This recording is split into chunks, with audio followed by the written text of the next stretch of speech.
بسم الله الرحمن الرحيم إن الحمد لله نحمده ونستعينه ونستهديه ونستغفره ونعوذ بالله من شرور أنفسنا ومن سيئات أعمالنا من يهده الله فلا مضل له ومن يضلل فلا هادي له وأشهد أن لا إله إلا الله وحده لا شريك له وأشهد أن محمدا عبده ورسوله صلى الله عليه وعلى آله وأصحابه وسلم تسليما كثيرا مزيدا إلى يوم الدين أما بعد.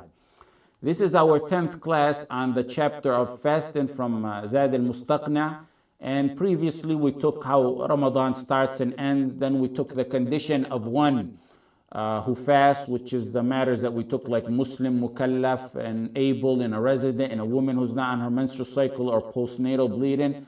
Now the author here comes with a new statement. وَإِذَا قَامَتِ الْبَيِّنَةُ فِي أَثْنَاءِ النَّهَارِ وَجَبَ الْإِمْسَاكُ وَالْقَضَاءُ عَلَى كُلِّ مَنْ صَارَ فِي أَثْنَائِهِ أَهْلًا لِوُجُوبِهِ.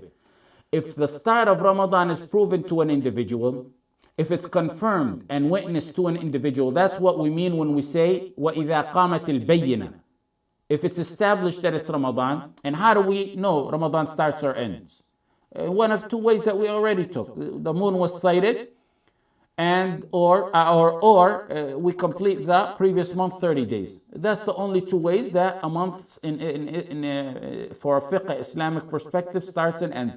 He said if it's confirmed to someone that it's Ramadan during the day, he must abstain from eating, drinking, sexual intercourse, and all that which voids the fast for the remainder of the day. على كل من صار في أثنائه أهلا لوجوبه. على كل من صار في أثنائه أهلا لوجوبه. If he is among those who fasting is obligated upon. Who are those fasting is obligated upon?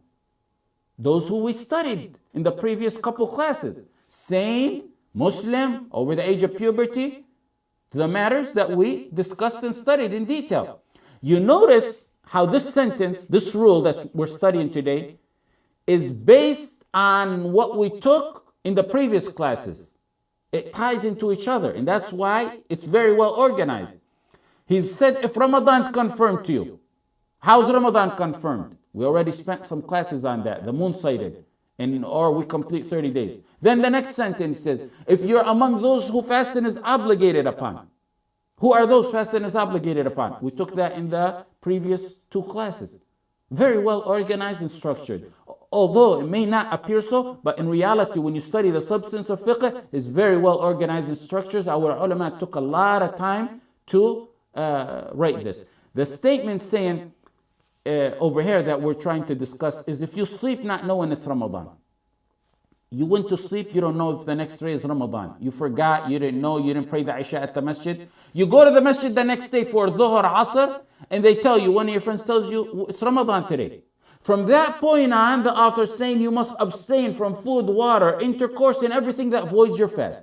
It doesn't matter what part of the day. If you went to the masjid in Fajr, and after Fajr your friend told you, you know, today's Ramadan, you abstain there. If it was after Dhuhr, it was after Asr, you abstain for the remainder of the day from all that voids and nullifies a fast.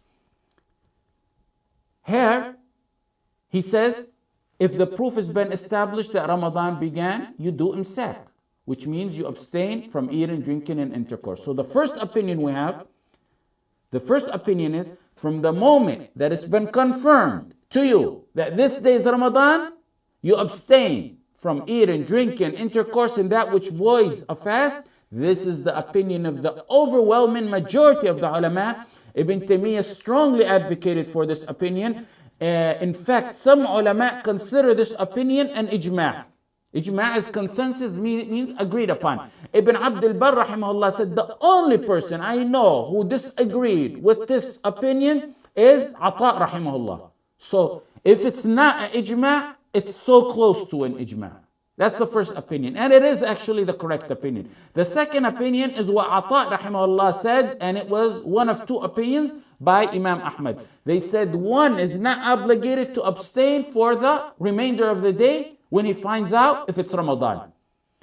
I could not find any fiqh books that had this opinion of the mother fiqh books who stated this opinion by other than Ata, and of course one of two opinions by Imam Ahmad ibn Hanbal.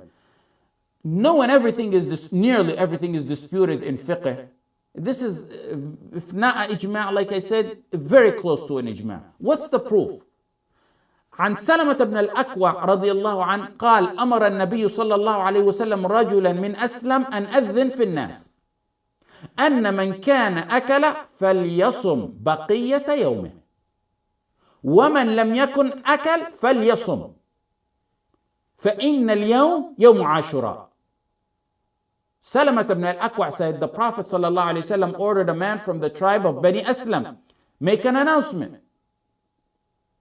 The announcement was what the Messenger ﷺ specifically told him to say, أن من كان أكل فليصم بقية يومه. This is a message for those who did not know that day was Ashura. He told his messenger, go announce that whoever has already eaten should fast from this day on. Fast from this point on. وَمَنْ لَمْ يَكُنْ أَكَلْ فَلْيَصُمْ فَإِنَّ الْيَوْمَ يَوْمُ عَاشُورَا. Whoever has not eaten should continue his fast. Today's the day of Ashura. Everyone was ordered to abstain from eating, drinking, meaning fast for the rest of the day. If you ate, fast from now on. If you didn't eat, fast from now on. Why are we comparing Ashura to Ramadan in this fiqh issue? Because if you remember, all this ties into each other. If you remember, in the start of the classes, maybe I think it's the second class, we said that Ashura was wajib. Ashura was the replacement of Ramadan. Ashura was fard, wajib back then, like Ramadan is today. It was abrogated by Ramadan. However, the rule that those who didn't know it was Ashura that day when the messenger made the announcement, sallallahu alaihi wasallam told his messenger to make the announcement, applies to those who didn't know it's a Ramadan day by analogy and qiyas. You're in the same status as those who found out it was Ashura back in the days when it was wajib. You don't say, you know what, I have to make this day up, so I'm just going to continue eating and drinking for the rest of the day. You do what the messenger of the messenger Muhammad sallallahu alaihi wasallam said. You abstain, you fast from eating, drinking, and all that which voids fast. You fast for the remainder of the day when you found out that today is the day of Ramadan. That's pretty much a very clear issue. The next issue is slightly more disputed. You found out during the day, you went to the masjid, your friend told you, you know today's Ramadan, you didn't know. You abstain. You fast from that point on. The next issue, do you have to make that day up? The author here says, وَالْقَضَاءُ. And you abstain and you make it up. Now the first opinion, and that's the opinion of the Hanabila, Shafi'iyya, and it's what the author of this book chose when he said wal-qada, and it's the opinion of the vast majority of the ulama. They say that one must make that day up after Ramadan. He abstains and he makes that day up. Why? Simply put, it's a day of Ramadan that person in reality didn't fast. As a rule, you must have intention before Fajr. We spoke on that. You must have intention before Fajr. This person didn't have that intention. The fact that he abstained and fasted the rest of the day does not mean he does not make up that day after Ramadan. They went on to say that fasting has a physical aspect to it or characteristic, which means to abstain from that which voids the fast. It has a second characteristic, which is to have the intention before Fajr. That makes a lot of sense. It seems like it's strong, but look at the second opinion. The second opinion is, they said it's wajib to make it up. The second opinion is by Ibn Taymiyyah, a Malikiyya, in a small group of ulama. It's a minority opinion that whoever abstained for the remainder of the day and he didn't know it was Ramadan, he doesn't have to make up that day. What's their proof? Their proof is in the hadith of Ashura that I mentioned earlier. When the messenger ordered, sallallahu alaihi wasallam, his messenger to make an announcement, to abstain from eating, drinking, and that which voids the fast for the remainder of the day. He didn't tell his messenger and also tell them, make up that day. The second proof, those who didn't know and they ate for a portion of the day not knowing it was Ramadan, it was by error and mistake. They ate, they possibly had intercourse with their spouses. This was before it was confirmed to them that it was a day of Ramadan. They didn't violate the month. They were merely ignorant that Ramadan has started. So they fall under what is exempted of forgetfulness and error. رَبَّنَا لَا تُؤَخِذْنَا إِن نَسِينَا وَأَخْطَأْنَا. Oh Allah, punish us not if we forget or fall into error. So they said this falls under what's exempted of error and forgetfulness. A third proof they used is qiyas, analogy. They compared this scenario to someone who mistakenly thought it was sundown at Maghrib, but it wasn't. He broke his fast, he thought it was sundown, but it wasn't. We mentioned a hadith on this before, and it's a hadith in Bukhari where they said we broke our fast during the lifetime of the Messenger ﷺ on a cloudy day, and then the sun appeared. They broke their fast because it was very cloudy, it got dark. They thought it was Maghrib, they thought it was sundown. It turns out it was just a cloud passing by. The sun resurfaced after the cloud went away. They broke their fast thinking that it was sundown during the Messenger ﷺ's life. Then they found out it was still not Maghrib. They were not ordered by the Messenger ﷺ to make up that day. They said someone who after the day of Ramadan starts does not know it's Ramadan, then he finds out, he abstains when he finds out for the rest of the day, he fasts for the rest of the day, is just like that scenario. He doesn't have to make it up. A fourth proof is, they say, which is really a response, they say this person didn't have the niyyah the night before. That's true, because he didn't know it was Ramadan. Ibn Taymiyyah responded to this. He said this person did not have the niyyah, the intention, because he didn't know it was Ramadan. What that person is ignorant of is not under his control. Therefore they're exempted. Ibn Taymiyyah said, if someone knows the next day is Ramadan, and he delayed his niyyah until after Fajr, knowing the next day is Ramadan, it's not going to be accepted. But these people didn't know the next day is Ramadan. You can see, even though this second opinion is a minority opinion, they're really pretty much very strong in their proofs. A third opinion by Imam Ahmad, and notice the Hanbali Mazhab has three opinions on this situation. Three conflicting opinions on this situation. Is that the third opinion is that they don't have to abstain nor make it up. The correct opinion may be in between the first and second opinion. The correct opinion is something one of my shuyukh, rahmatullah alayhi, taught me when he said that opinion, those opinions. He said, my heart leans to the second opinion. However, it's safer to make that day up. His heart leans to the second opinion that you really don't have to make it up. He said, but it's safer to make that up. But he said, I wouldn't go as far as say it's wajib to make it up like the first opinion. So it's really somewhere in between the first and second opinion. I actually believe that, and I encourage, and if someone was to ask me, I would say to make up that day. The next opinion, the author goes on to say, وَكَذَا حَائِضٌ وَنُفَسَاءُ طَهُرَتَا وَكَذَا حَائِضٌ وَنُفَسَاءُ طَهُرَتَا وَمُسَافِرٌ قَدِمَ مُفْطِرًا. The author goes on to say, and likewise, a woman on her menstrual cycle, or a woman in her postnatal bleeding, and a traveler who returned home while he had broken his fast. What's all this mean? He said, and likewise. And likewise. If a person found out that it was Ramadan during the day, we already said he abstains for the rest of the day. He fasts for the rest of the day. We said it's a near ijma' on that.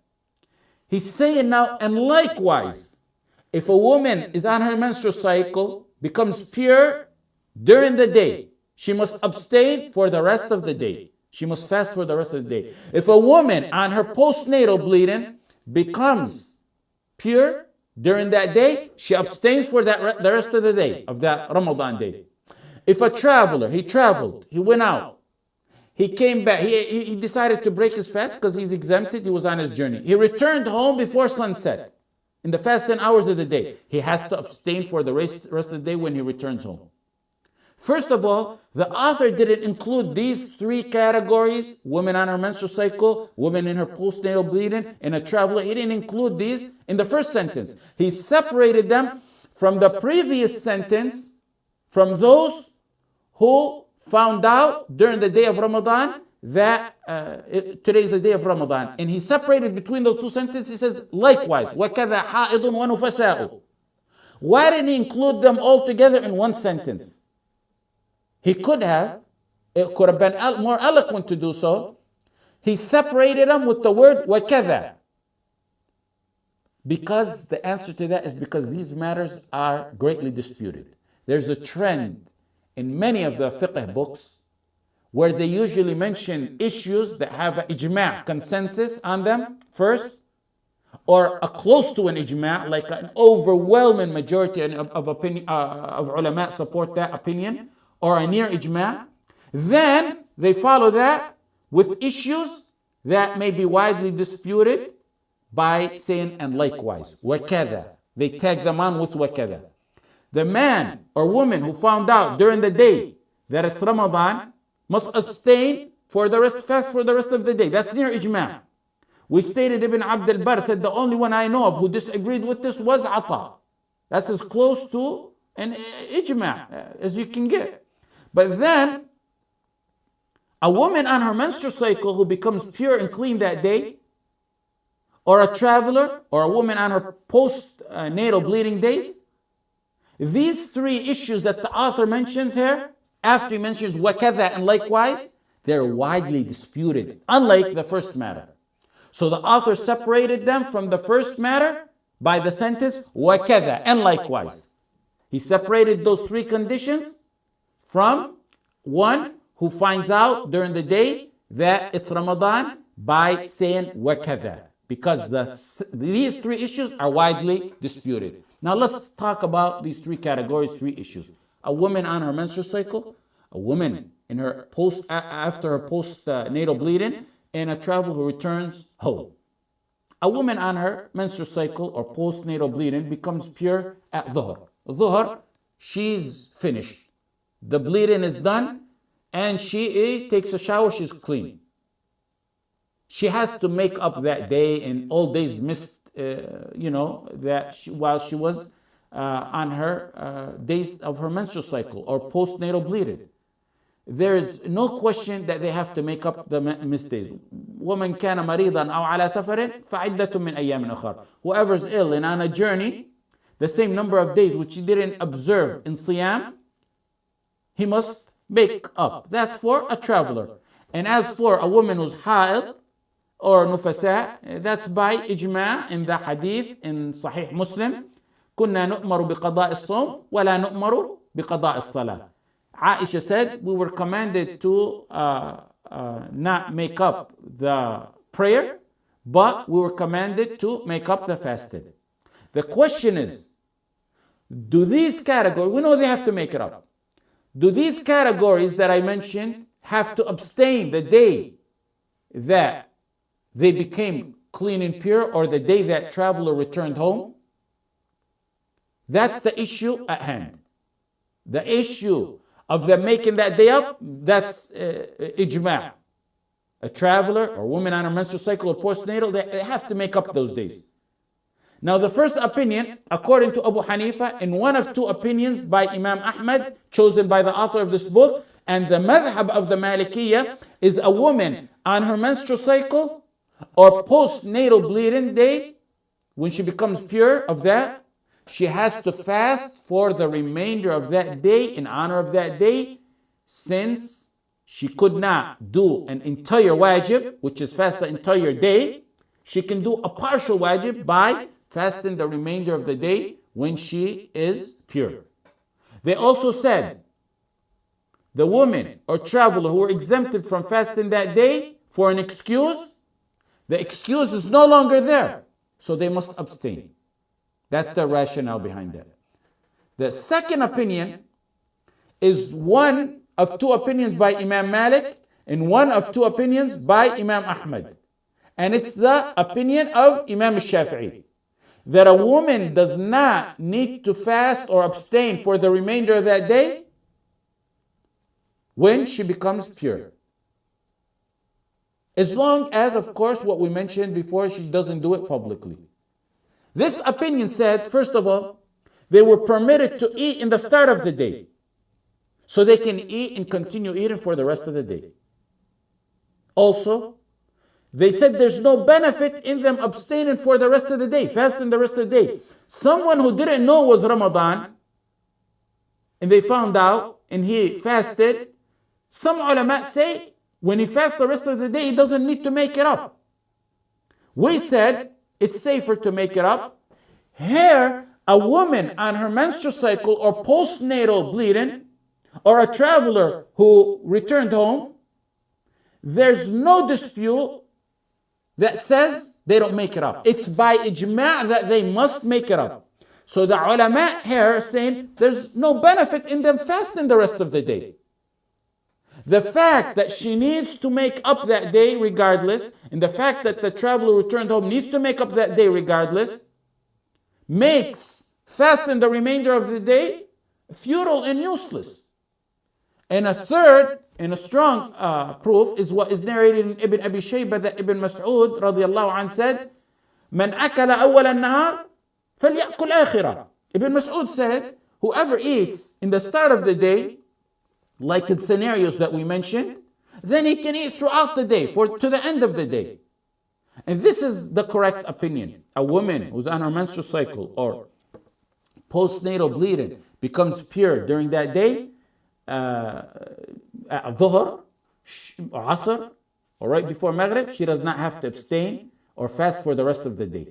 A traveler who returns during the fasting hours to his home and family, and he decided on his journey to break his fast, and now that he's home, he doesn't have to abstain for the rest of the day. Of course, we stated before that this should be done in secrecy, in respect to the Ramadan and to Muslims, and also to avoid being accused. So, for example, a scenario that I can give you: if a husband returns from a journey he broke his fast on, he decided to break his fast because he is excused.